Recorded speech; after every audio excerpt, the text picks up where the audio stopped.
Bonsoir à tous. Pour commencer, intéressons-nous aux effets du changement climatique, effets désormais perceptibles dans le monde rural en Côte d'Ivoire, à Odiéné, dans le nord-ouest du pays, et à Agboville, dans l'une des zones de production de cacao. Les paysans ont aujourd'hui une idée sur le phénomène. Mieux, ils ont conçu des réponses endogènes pour faire face aux effets du changement climatique. Toutes les précisions à suivre dans le 20h. Ce matin, un camion de 15 tonnes transportant des marchandises s'est renversé avec sa cargaison sur des commerçants installés sur la chaussée. Le drame s'est produit au marché de Roxy, sur le boulevard Nangui-Abrogua, dans la commune d'Adjamé, au nord d'Abidjan. Le bilan provisoire fait état d'une fillette de 4 ans tuée et 6 blessés évacués par les secours à l'hôpital général d'Adjamé. On en reparle dans le 20h. Ce soir encore, nous continuerons de prendre des nouvelles de Bouna. Passé la crise, la vie se normalise sur place. Une accalmie à mettre en partie à l'actif des forces de défense et de sécurité qui patrouillent villages et hameaux de Bouna pour ramener la paix. Le commandant des forces terrestres nous a fait le point à notre envoyé spécial, vous l'entendrez tout à l'heure. Le gouvernement ivoirien veut mettre en œuvre une politique nationale de la jeunesse sur la période 2016-2020. Le projet est porté par le ministère de la Promotion de l'Emploi des Jeunes et du Service civique. Le ministère a organisé ce mardi un atelier de validation sur les questions liées à l'épanouissement de la jeunesse. La rencontre sera mise à profit pour définir un cadre de référence et de gestion des jeunes. Reportage. La Côte d'Ivoire entend faire de sa jeunesse le fer de lance de son développement économique et social. Selon le dernier recensement général de la population et de l'habitat, la Côte d'Ivoire compte 23 millions d'habitants et plus de 70% de cette population est âgée de moins de 35 ans.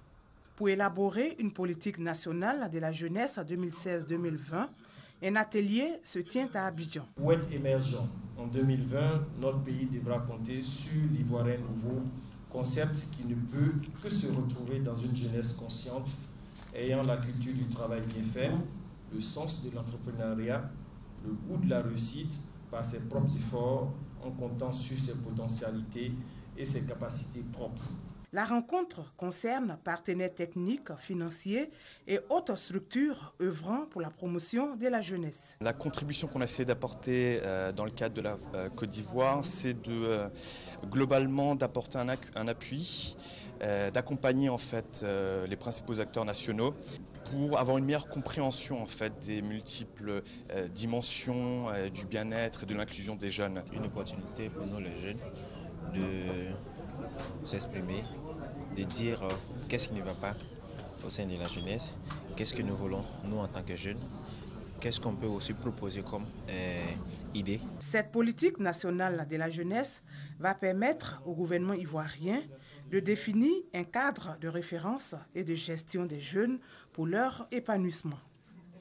À l'étranger, la Cour constitutionnelle vient de confirmer la victoire de Denis Sassou Nguesso dès le premier tour de la présidentielle. L'institution, jouant le rôle de juge du contentieux électoral, a publié hier les résultats définitifs de l'élection du 20 mars dernier. Le président sortant, Denis Sassou Nguesso, est élu avec 838 922 voix, soit 60,19%. Guy Brice Parfait Kolelas vient en deuxième position avec 15,4%. Il est suivi de Jean-Marie Michel Mokoko qui a obtenu 13,74% des voix. Au Gabon, le président démissionnaire de l'Assemblée nationale, Guy Nzumba Ndama, a annoncé aujourd'hui à Libreville sa candidature solennelle à la présidentielle prévue au second semestre 2016.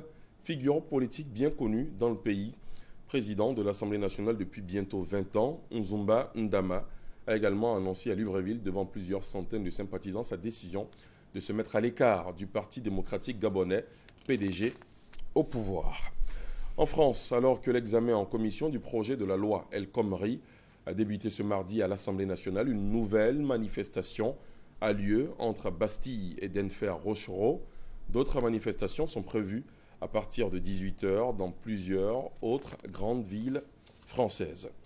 Enfin, le président turc Recep Tayyip Erdogan a proposé ce mardi pour la première fois de déchoir les partisans du Parti des travailleurs du Kurdistan, le PKK, de leur nationalité turque.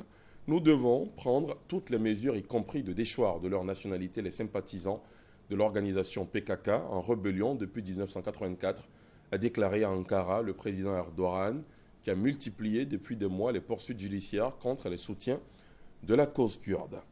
C'est la fin de ce flash. Merci de l'avoir suivi. L'info revient à 20h. À tout à l'heure.